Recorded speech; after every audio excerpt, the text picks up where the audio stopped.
क्या आप सिगरेट पीते हैं? नहीं, बिल्कुल झूठ। कम से कम आप 50 सिगरेट डेली पीते हैं।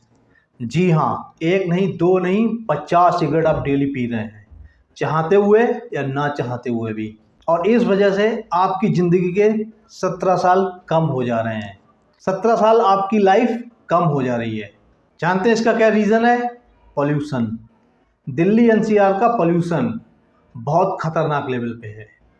PM 2.5 AQI air quality index बहुत सीवियर हो गया है, बहुत खतरनाक स्तर पे चल रहा है इस समय। सुप्रीम कोर्ट और हाई कोर्ट ने कितने बार इस वर्ड का यूज़ किया है कि दिल्ली एक गैस चैम्बर बन गया है। दिल्ली और इसके आसपास एरिया में रहना बहुत मुश्किल हो गया है। पॉल्यूशन हैजार्डस हो गया है, बहुत ही खतरनाक स्थिति में है। लोगों की ज़िंदगी कम होती जा रही है। आज हम बात करने जा रहे हैं दिल्ली के एयर पॉल्यूशन के बारे में। दिल्ली गवर्नमेंट ब्लेम करती है हरियाणा को, यूपी को, सेंट्रल गवर्नमेंट की पॉलिसीज को। कौन जिम्मेदार है सबका? स्टबल बर्निंग, जिसको हम लोग पराली भी बोलते हैं, या दिवाली के फायर क्रैकर्स, या दिल्ली के वाहन, या ये डस्ट जो रियल एस्टेट सेक्टर से उड़ती है, जहाँ पे बिल्डिंगें बन रही बहुत सारी। दोस्तों, आज हम लोग बात करने जा रहे हैं इस बेहद सेंसिटिव टॉपिक के बारे में, एयर पॉल्यूशन ऑफ दिल्ली। ऐसा लगता है यहाँ पे ब्लेम गेम चल रहा है। एक स्टेट दूसरे स्टेट के ऊपर ब्लेम लगा रहा है। स्टेट सेंट्रल गवर्नमेंट को बोल रही है, सेंट्रल गवर्नमेंट स्टेट को बोल रहा है कि इसकी पॉलिसीज ऐसी हैं, सारी लाइबिलिटी दिल्ली गवर्नमेंट की है। समझ में नहीं आता इसके लिए लाइबल कौन है। लाइबल जो भी हो, लेकिन परिणाम भुगतना पड़ रहा है लोगों को। इसकी सच्चाई क्या है? क्या दिवाली पे पटाखे बैन कर देने से समस्या सॉल्व हो जाएगी? लेकिन पटाखे तो और जगह भी फोड़े जाते हैं। इंडिया मैच जीतती है तब पटाखे फोड़ते हैं, शादियाँ होती हैं तब भी पटाखे फोड़े जाते हैं, कोई रिलीजियस फंक्शन होता है उसमें भी पटाखे फोड़े जाते हैं, रैलीज होती हैं उसमें भी पटाखे फोड़े जाते हैं। सिर्फ दिवाली पे ही पटाखे नहीं फोड़े जाते हैं। तो फिर सिर्फ दिवाली ही कैसे रिस्पॉन्सिबल हो सकती है पॉल्यूशन के लिए? लेकिन बैन होने के बावजूद क्या दिवाली में पटाखे नहीं छूटे? हम सब जानते कितने पटाखे छूटे। लोगों ने चोरी छुपे पटाखे छोड़े हैं। पुलिस कुछ नहीं कर पाई। पुलिस भी कितना करेगी? पुलिस भी बहुत कुछ नहीं कर सकती है। पुलिस फोर्स लिमिटेड है, हर जगह निगरानी नहीं रख सकते हैं। तो ये बहुत बड़ा चैलेंज है, कैसे इससे निपटा जाए।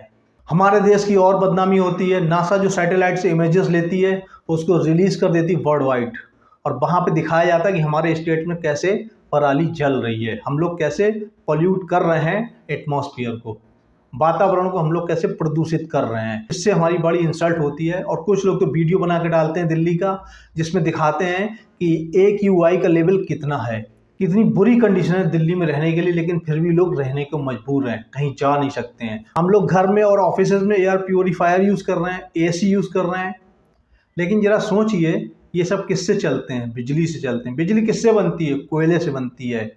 कोयला जब बर्न होता है तो फिर से एटमॉस्फेयर में पॉल्यूशन होता है, वातावरण फिर से प्रदूषित होता है। तो अल्टीमेटली हो क्या रहा है? पॉल्यूशन से निजात पाने के लिए हम लोग AC चला रहे हैं, हम लोग प्योरीफायर चला रहे हैं, और अल्टीमेटली हवा में फिर से वही चीज़ें जा रही हैं कोयले के थ्रू।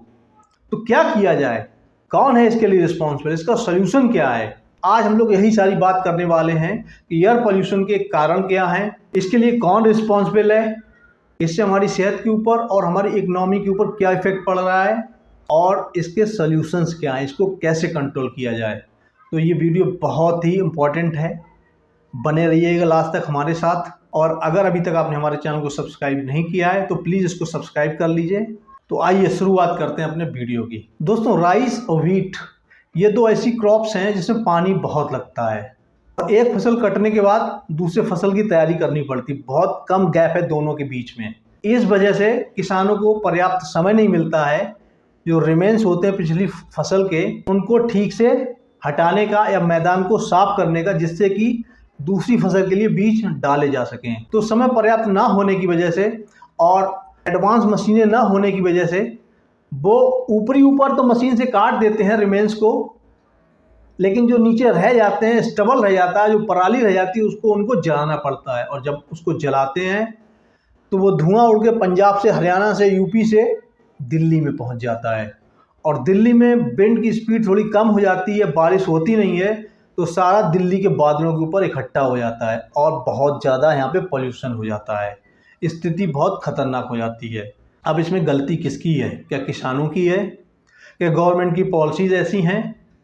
या दिवाली है इसके लिए रिस्पॉन्सिबल? या दिल्ली के व्हीकल्स हैं इसके लिए रिस्पॉन्सिबल, या दिल्ली की रियल एस्टेट कंपनीज जो निर्माण कर रही हैं, कौन रिस्पॉन्सिबल है इसके लिए? बहुत ही खतरनाक क्वेश्चन है, इसका कोई भी सीधे सीधे जवाब नहीं देना चाहता है और सबसे आसान तरीका है एक दूसरे को ब्लेम करना। ब्लेम गेम खेलना बहुत आसान है।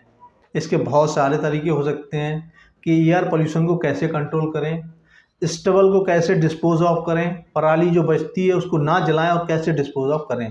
तो ये सारे तरीके हम लोग बात करेंगे इस वीडियो के लास्ट में, तो लास्ट तक बने रहिएगा हमारे साथ इस वीडियो में। दोस्तों, हमारी दिल्ली जानी जाती है अपने कल्चर के लिए, डाइवर्सिटी के लिए और हिस्ट्री के लिए, लेकिन अनफॉर्चुनेटली इस समय दिल्ली गलत कारणों से न्यूज़ में है और हर साल इसी समय पे दिल्ली एयर पोल्यूशन के लिए बदनाम होती है, हमारे देश का नाम भी बदनाम होता है। तो आइए जानते हैं वो कौन से कारण हैं जो दिल्ली की एयर को पोल्यूट कर रहे हैं। सबसे पहला कारण है ट्रैफिक इमिशंस। दिल्ली में पोल्यूशन होने का एक बहुत बड़ा कारण है यहाँ के vehicles, car, two wheelers, auto, taxi, buses. ये सब मिला के करीब 1.5 करोड़ से ज़्यादा व्हीकल रजिस्टर्ड हैं दिल्ली में, जिसमें से करीब 35 लाख के आसपास कारें हैं, 85 लाख के आसपास टू व्हीलर्स हैं, 1 लाख के आसपास टैक्सीज हैं और 1 लाख के आसपास ऑटोज़ हैं। इन सारे व्हीकल्स की वजह से दिल्ली में बहुत ज़्यादा पोल्यूशन होता है। सबसे बड़ी वजह यही है, एक स्टडी में पाया गया है कि सबसे ज़्यादा जो दिल्ली में पोल्यूशन हो रहा है उसकी बहुत बड़ी वजह है दिल्ली के व्हीकल्स। कैसे इनको कंट्रोल किया जाए, हम लोग बात करेंगे इसके बारे में जब हम लोग चर्चा करेंगे इसके सॉल्यूशन की। सेकंड नंबर पे आता है इंडस्ट्रियल पोल्यूशन। दिल्ली में बहुत सारी फैक्ट्रीज चल रही हैं, उनसे बहुत पोल्यूटेड एयर निकलती है जो हमारे वातावरण को दूषित करती है। और कहते हैं कि इंडिया में 35 या इससे कम उम्र के लोग बहुत ज़्यादा हैं, लेकिन जरा सोचिए जब यहाँ का ऐसा एटमॉस्फेयर होगा, ऐसा एनवायरनमेंट होगा, उनकी हेल्थ कैसी होगी? क्या वो 100% इफिशियंसी के साथ काम कर पाएंगे? बिल्कुल नहीं, वो 100% अपना नहीं दे पाएंगे। और जब वो 100% अपना नहीं दे पाएंगे तो शायद हमारी कंट्री को वो बाहर नहीं ले जा पाएंगे कि वो शायद ले जाते अगर दिल्ली में एयर पोल्यूशन ना होता। तो इंडस्ट्रीज भी बहुत ज़्यादा पोल्यूट कर रही हैं दिल्ली की एयर को। तीसरे नंबर पे आता है क्रॉप बर्निंग। जैसा कि हमने डिस्कस किया है, किसान मजबूरी बस स्टबल को जलाते हैं, पराली को जलाते हैं। एक फसल जब खत्म होती है, उसकी कटाई हो जाती है, तो दूसरी फसल को उगाने के लिए उनको खेत को प्लेन करना पड़ता है। जब वो कटाई करते हैं मशीन से तो ऊपर ऊपर तो कट जाता है, लेकिन मिट्टी के नीचे स्टबल रह जाते हैं, पराली रह जाती है और उसको वो जलाते हैं, जिससे धुआं उठता है और वो धुआं उठ के दिल्ली के आसपास आ जाता है, दिल्ली के ऊपर आ जाता है। यहाँ पे जब विंड स्पीड स्लो होती है तो सारा दिल्ली के ऊपर पोल्यूशन इकट्ठा हो जाता है। वो धुआं दिल्ली की हवा को जहरीला बना देते हैं, सांस लेने के काबिल नहीं होती है हवा। तो एक वजह स्टबल बर्निंग भी है, जो कि पंजाब से आता है, यूपी से आता है, हरियाणा से आता है। अब यहाँ पे ये बहस हो सकती है कि कहाँ से कितना परसेंटेज धुआं आता है, लेकिन आता तीनों स्टेट से है। तो एक बहुत बड़ी वजह है स्टबल बर्निंग भी। दिवाली में जो पटाखे छोड़े जाते हैं उनसे भी पोल्यूशन होता है, लेकिन स्टडी में ये पाया गया है कि क्रैकर से जो पोल्यूशन होता है वो कंपेरेटिवली कम होता है। हालांकि होता जरूर है, लेकिन कंपेरेटिवली कम होता है। तो सिर्फ दिवाली के पटाखों को जिम्मेदार मानना ये कहीं ना कहीं जाती होगी लोगों के साथ।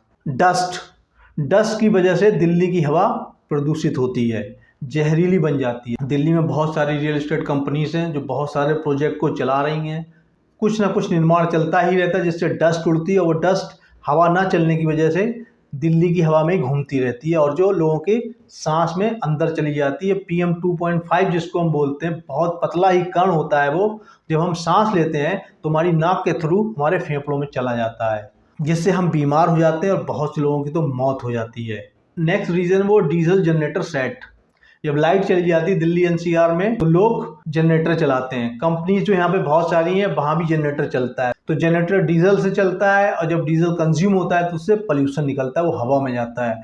तो उससे भी दिल्ली की हवा पोल्यूट हो रही है, जहरीली बन रही है। तो ये थे कुछ कारण दिल्ली की हवा को जो जहरीला बनाते हैं। तो इसके कॉन्सिक्वेंसेस क्या हैं? सबसे बड़ा कॉन्सिक्वेंसेस है हमारी हेल्थ के ऊपर।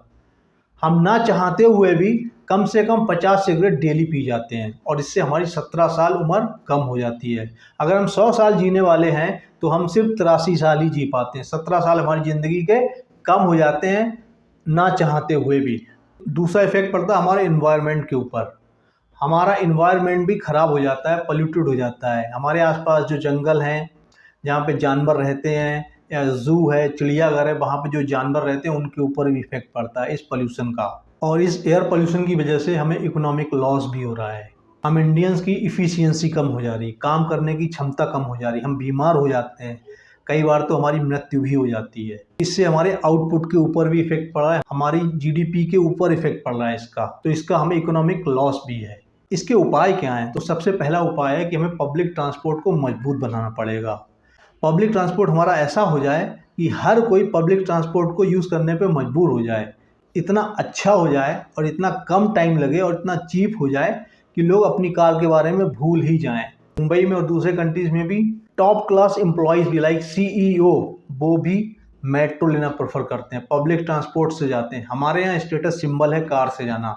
अगर हम ऑफिस कार से आ रहे हैं इसका मतलब ये है कि हम में कुछ बात है, हम हटके हैं, लेकिन ये नहीं होना चाहिए। हमारी मेट्रो बहुत अच्छी है, दिल्ली के ऑलमोस्ट सारे एरियाज़ को कवर कर लिया मेट्रो ने, तो क्यों ना हम मेट्रो को यूज़ करें अपनी कार के बजाय। अगर हम कार यूज़ करते भी हैं तो क्यों ना हम कार शेयर कर लें अपने फ्रेंड्स के साथ, या जो आसपास हमारे लोग रहते हैं। अगर हम लोग एक ही एरिया में जॉब करने जा रहे हैं तो क्यों ना उनके साथ शेयर कर लें। कभी हम कार ले गए, उनको ऑफ़र की हमने लिफ्ट, कभी वो कार ले जाएं, हम चले जाएं उनके साथ, तो क्यों ना ऐसा कुछ करें। तो हमारा जो ट्रांसपोर्ट सिस्टम है उसको मजबूत बनाना पड़ेगा, चाहे वो मेट्रो हो, चाहे वो बसेस हो, चाहे वो ऑटो हो, चाहे वो टैक्सी हो। ये एक बहुत अच्छा सोल्यूशन है एयर पोल्यूशन को कम करने का, क्योंकि स्टडी में ये पाया गया है जो दिल्ली का पोल्यूशन है उसमें सबसे बड़ा रोल जो है व्हीकल्स का ही है। दिल्ली के जो व्हीकल्स हैं सबसे ज़्यादा वो एयर को पोल्यूट कर रहे हैं। अगर हमने पब्लिक ट्रांसपोर्ट को मजबूत बना दिया तो बहुत हद तक हम एयर पोल्यूशन कंट्रोल कर लेंगे। गवर्नमेंट इसमें एक काम और कर सकती है कि गवर्नमेंट इलेक्ट्रिक व्हीकल के ऊपर फोकस करे, गवर्नमेंट और सब्सिडी बढ़ाए इलेक्ट्रिक व्हीकल के ऊपर। चार्जिंग की जो प्रॉब्लम है उसको गवर्नमेंट सॉर्ट आउट करे तो ज़्यादा से ज़्यादा लोग इलेक्ट्रिक व्हीकल की तरफ जाएंगे। और अगर आपका ऑफिस पास में है तो आप साइकिल से भी जा सकते हैं। तो ये कुछ और तरीके हो सकते हैं हमारे पोल्यूशन को कंट्रोल करने के। स्ट्रिंजेंट इंडस्ट्रियल रेगुलेशंस, हमारे जो लॉ हैं उनको थोड़ा सा और मजबूत बनाया जाए। जो कंपनीज एयर पोल्यूट कर रही हैं उनके खिलाफ सख्त से सख्त एक्शन लिया जाए, उनको हैवी पेनाल्टी लगाई जाए और ज़रूरत पड़े तो उनको जेल भी भेजा जाए, क्योंकि इंडस्ट्रीज को कोई हक नहीं है किसी भी इंसान की ज़िंदगी के साथ खेलने का। उनकी वजह से कितने लोग मर जा रहे हैं या बीमार हो जा रहे हैं, तो गवर्नमेंट को सख्त एक्शन लेना पड़ेगा इंडस्ट्रीज के खिलाफ जो नॉर्म्स को फॉलो नहीं कर रहे हैं। नेक्स्ट सोल्यूशन हो सकता है addressing the crop burning issue. पराली की वजह से बहुत ज़्यादा पोल्यूशन हो रहा है, तो गवर्नमेंट लोगों को जागरूक कर सकती है कि कैसे पराली को दूसरे तरीके से डिस्पोज ऑफ कर सकते हैं। जो हमारी मशीन है उनको और इफ़ेक्टिव बनाया जाए, और एडवांस मशीन हम लोग इंपोर्ट कर सकते हैं फॉरेन से, या हम अपने साइंटिस्ट को लगा सकते हैं R&D करने पे, रिसर्च एंड डेवलपमेंट के ऊपर फोकस हम थोड़ा सा और बढ़ा लें कि ऐसी मशीनें तैयार की जाएं जो बड़ी आराम से हमारी बची हुई फसल को नष्ट कर दें, जिससे कि दूसरी फसल के बीज डाले जा सकें। गवर्नमेंट किसानों को इंसेंटिव दे सकती है, जो भी स्टेबल बर्निंग नहीं करेगा उसको इतना इंसेंटिव मिलेगा, तो इस तरीके का गवर्नमेंट कुछ कर सकती है। बेस्ट मैनेजमेंट की कुछ हम डेवलप टेक्निक्स निकाल सकते हैं, हम कुछ और रिसर्च एंड डेवलपमेंट कर सकते हैं बेस्ट मैनेजमेंट को हैंडल करने के लिए। धान की फसल यानी जैसे चावल होते हैं उसका रिमेन्स रह जाता है खेत में जिसको जलाना पड़ता है, तो गवर्नमेंट इन स्टेट में जैसे कि पंजाब, हरियाणा, यूपी में कह सकती है कि आप कुछ समय के लिए राइस मत उगाइए या कम खेती कीजिए इसकी, और जो दूसरे स्टेट्स हैं वहाँ पे इसको प्रोत्साहन दिया जा सकता है, जिससे कि खेती ही कम होगी यहाँ पे, तो उसका जो रिमेन्स रहेगा उसको जलाने की ज़रूरत ही नहीं पड़ेगी। तो इस तरीके का कुछ सजेशन दिया जा सकता है, मीटिंग बुलाई जा सकती है फार्मर्स की और गवर्नमेंट की और जो इंटरेस्टेड पार्टीज हैं उन सब की, और एक कलेक्टिव डिसीजन लिया जा सकता है। व्हीट और राइस की फसल की बजाय हम जो है मशरूम के ऊपर फोकस कर सकते हैं, जो कुछ लोगों ने किया भी है और जिनको गवर्नमेंट ने अवार्ड भी दिया है। कुछ जो अल्टरनेटिव क्रॉप्स हो सकती हैं उनके ऊपर हम लोग फोकस कर सकते हैं, जहाँ पे कम पानी लगता है। कम पानी लगेगा तो वाटर लेवल भी थोड़ा सा हमारा ऊपर रहेगा, वरना होता ऐसा है कि राइस और व्हीट जो बहुत ज़्यादा पानी लेते हैं तो वाटर लेवल नीचे चला जाता है जहाँ जहाँ पे ये फसल होती है।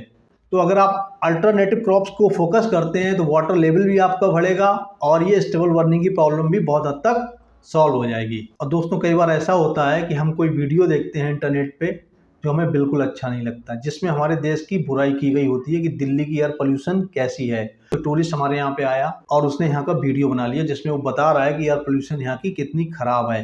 तो इससे हमारे टूरिज्म के ऊपर भी इफेक्ट पड़ता है और हमारी कंट्री की इंसल्ट भी होती है, जो हम बिल्कुल नहीं चाहते। लेकिन क्या करें, एक सच्चाई ये भी है। अगर हमारे आसपास ज़्यादा से ज़्यादा पेड़ पौधे होंगे तो एयर पोल्यूशन को भी कंट्रोल कर सकते हैं। तो इसके लिए हम ये कर सकते हैं कि जो हम अपने घर में फ्रूट्स खाते हैं उनके सीड्स हो गए, बीज हो गए उनके, जैसे चाहे वो आम हो, चाहे वो जामुन हो, चाहे वो ऑरेंज हो या कोई भी फ्रूट हो, हम उसके बीज डस्टबिन में ना डालें, उनको धो लें, सुखा लें और हम उन बीजों को कहीं मिट्टी में रोपित कर दें, मिट्टी में डाल दें, जिससे कि जब उन्हें पानी मिले तो वो पेड़ के रूप में विकसित हो जाएं। और इससे पेड़ ही नहीं बनेंगे, ये फ्रूट्स भी देंगे। तो एक पंथ दो काज, पेड़ तो लगेंगे ही, साथ में हमें फ्रूट्स भी मिलेंगे। तो दोस्तों, लोगों के साथ ज़्यादा से ज़्यादा इस वीडियो को शेयर कीजिएगा, जिससे कि उन्हें पता लग पाए कि दिल्ली में एयर पोल्यूशन की रियल वजह क्या है और इसके सॉल्यूशंस क्या हैं। अगर हम में से कुछ परसेंटेज लोग भी इसके ऊपर एक्शन लें तो इससे हमारी बहुत हेल्प होगी, दिल्ली का एयर पोल्यूशन बहुत कम हो जाएगा। तो दोस्तों, यहाँ पे हमको किसी को ब्लेम नहीं करना है, ना ही गवर्नमेंट को, ना ही किसान को, ना ही दिवाली को, ना ही व्हीकल्स को, ना ही स्टेट गवर्नमेंट को, ना ही सेंट्रल गवर्नमेंट को, ना किसी और गवर्नमेंट को, ना ही किसी और चीज को। हम सबको कलेक्टिव डिसीजन लेना है, हम सबको मिलके इसका हल निकालना पड़ेगा, क्योंकि नुकसान किसी एक इंसान को या एक पार्टी को नहीं हो रहा है, इससे पूरे मनुष्य जाति को हानि हो रही है। हम सबको मिलकर इसका सलूशन निकालना पड़ेगा। मुझे उम्मीद है आपको वीडियो बहुत पसंद आया होगा। लोगों के साथ शेयर कीजिए इस वीडियो को, और अगर आप नए हैं या आपने हमारे चैनल को अभी तक सब्सक्राइब नहीं किया है तो प्लीज़ हमारे चैनल को सब्सक्राइब कर लीजिए। अपना बहुत बहुत ध्यान रखिए इस पॉल्यूटेड एयर में, अपने आप को सुरक्षित रखिए, मेडिटेशन करते रहिए, एक्सरसाइज करते रहिए, अपने खान पान के ऊपर पूरा ध्यान दीजिए। तो अपना बहुत बहुत ख्याल रखिए। मिलते हैं नए वीडियो में। नमस्कार।